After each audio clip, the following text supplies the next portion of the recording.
শহীদ রাষ্ট্রপতি জিয়াউর রহমান যেমন আরাফাত ময়দানে নিম ট্রি বপন করেছিলেন, যার মাধ্যমে লক্ষ মুসলমান কিয়ামতের আগ পর্যন্ত জিয়াউর রহমানের এই অবদানের কারণে আরাফাতের ময়দানে ছায়া পাবে, ঠিক একইভাবে ওনার একজন ক্ষুদ্র কর্মী হিসাবে ওনার আদর্শ অনুপ্রাণিত হয়ে আজকে শাহালি, দারুসালাম এবং মিরপুরের বিএনপির নেতাকর্মী এই পবিত্র শাহালি বাগদাদির মাজার প্রাঙ্গণে নিম গাছ রোপণ করব, রূপনগর সহ আপনারা সকলে উপস্থিত থাকবেন।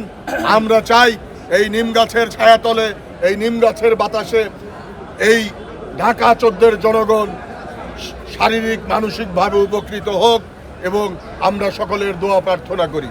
আসসালামু আলাইকুম ওয়া রাহমাতুল্লাহ।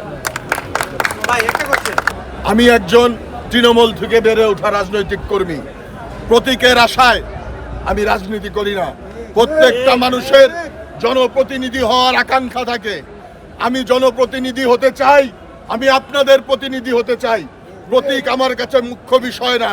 দেশনায়ক তারেক রহমান যদি মনে করে ঢাকা 14-এর জন্যে আমি উনার প্রকৃত এবং যোগ্য সিপাহ সালোয়ার, উনি যদি আমাকে মনোনীত করেন, আমি ইনশাল্লাহ আপনাদের পাশে বিগত সময়েও যেরকম ছিলাম আগামীতেও ইনশাল্লাহ আমি থাকব। আপনাদের সকলের দোয়া প্রার্থনা করি ইনশাল্লাহ দেশনায়ক তারেক রহমান এবং জাতীয়তাবাদী দল সঠিক সিদ্ধান্ত নেবে। রাজনীতিতে সাধারণ মানুষের প্রতিনিধিদেরকেই নির্বাচিত করে ইনশাল্লাহ জাতীয় রাজনীতি করার সুযোগ দিবে।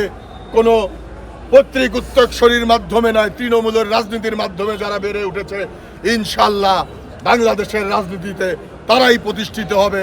দেশনায়ক তারেক রহমান এবং জাতীয়তাবাদী দল ইনশাল্লাহ তাদেরকেই